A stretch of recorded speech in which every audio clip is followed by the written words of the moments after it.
Imagine being at a crowded party. The music's blasting, the lights are flashing, and an entire crowd is screaming for you to kiss some guy you barely know. And the worst part? You're gonna kiss him. Why? Because an old elevator, a grumpy building manager, and an indecent proposal turned your life upside down. But before all that, let's go back a few weeks. Before the lie, before the elevator, before the perfectly timed disaster. I'm the kind of person who has a spreadsheet for everything. Like, literally everything. Wedding dates, guest lists, expense tracking, mood-themed playlists.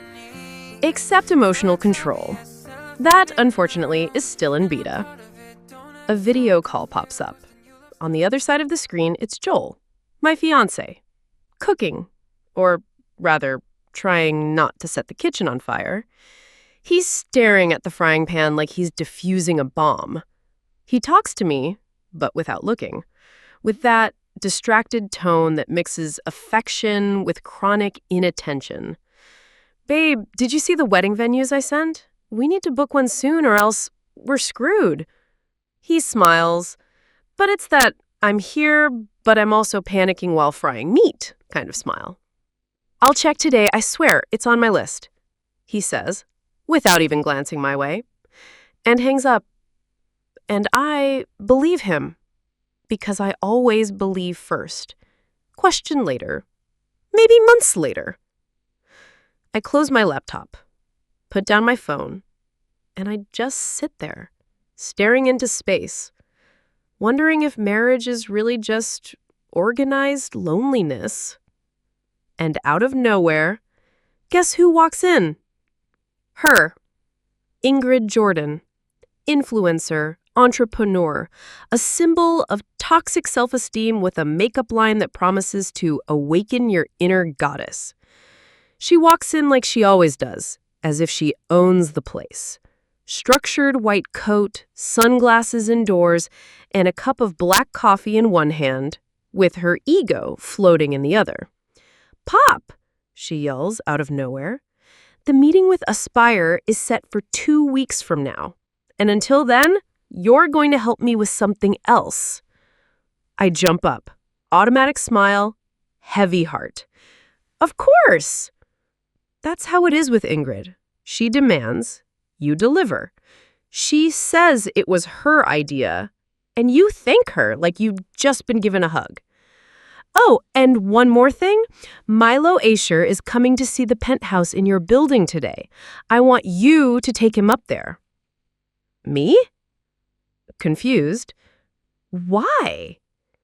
Ingrid, fiddling with her phone like it's obvious, because he's the creative director at Aspire Pop, and I've wanted this meeting for months. You mentioned to me weeks ago that the penthouse in your building was up for rent. Well, I used that information. I already called the building manager, set it up with him for 2 p.m. You're going to accompany Milo and show him around.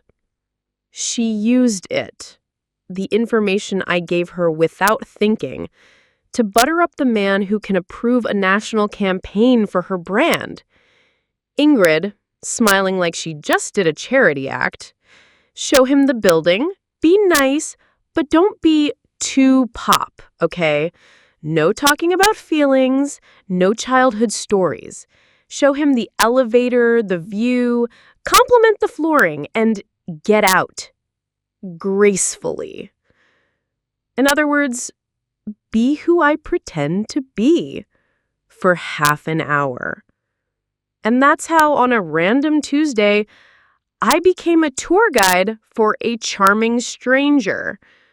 Someone I hadn't even met yet, but who was about to become the biggest problem of my life. 2 p.m., I go down to the building lobby expecting to find Milo waiting. Punctual, professional, blessed by coffee and responsibility. But the lobby was empty. Just an old man sleeping on the sofa and a fallen fern in the corner. No sign of any creative director. I take a deep breath, head back to the elevator, I pressed the ground floor button with the delicacy of someone sinking a ship. The doors almost close, and then he appears. White shirt, leather backpack, and that "I'm late, but I look good" smile. Milo. Going up? Me. Dryly. No, I just like locking myself in metal boxes to reflect on bad life choices. He laughs. Of course he laughs. The elevator creaks, sways, sighs, just like me on the inside. Milo. Pale. Maybe I forgot to mention, I'm a bit claustrophobic. I open my bag, pull out a paper bag. Here, savior of strangers since 2019. We go up in silence. But it's a fun silence. He looks at me, smiles. I think, Tony is gonna hate you. And I was right. Tony's standing there, arms crossed, building manager posture, and the expression of a doorman at the Last Judgment. Tony. This the candidate? Me. Milo Asher. Advertising guy. Stable. Respects plants. Tony. You married? Milo. Confidently.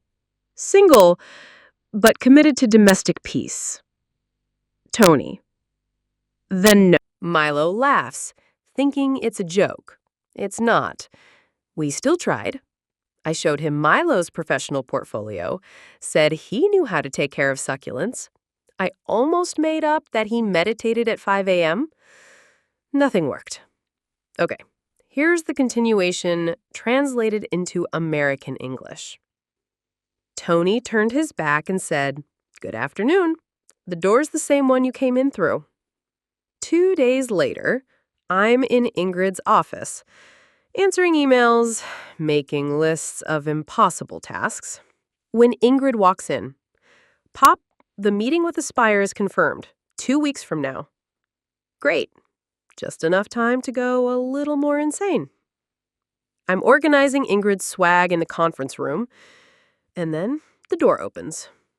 Dress shirt with the sleeves rolled up to his forearms, tablet, a "remember me" smile. Milo. He sees me. I see him. Silence. Shock. Mini heart attack. And there I am, trying to decide whether to flee the room or hide under the table.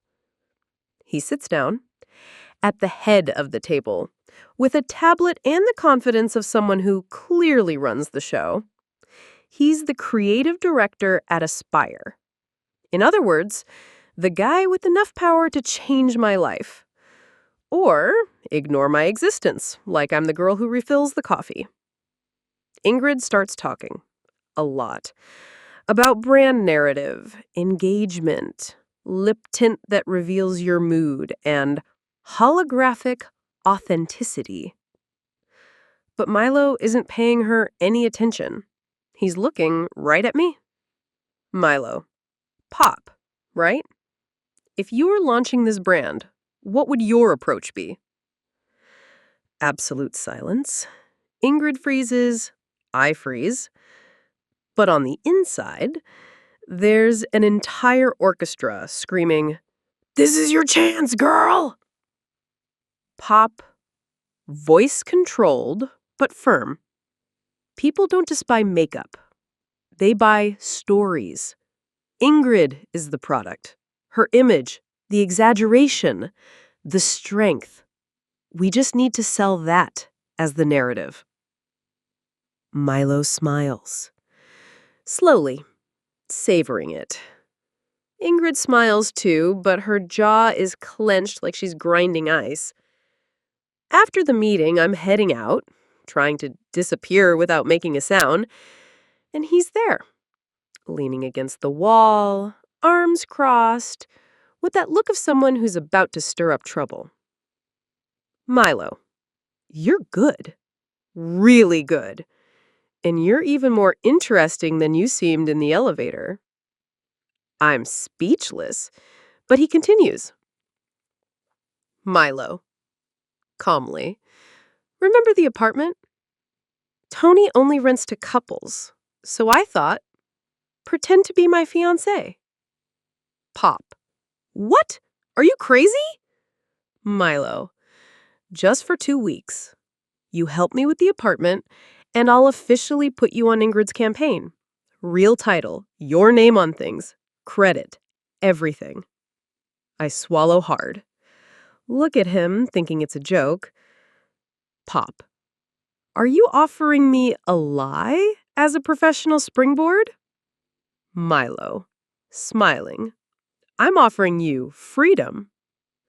It was right there, standing in that white, artificially lit hallway, that my brain split-screened between two versions of my life. On one side, Pop, Ingrid's assistant, engaged to a distracted guy, waiting for answers that never come. On the other, Pop, who does something crazy,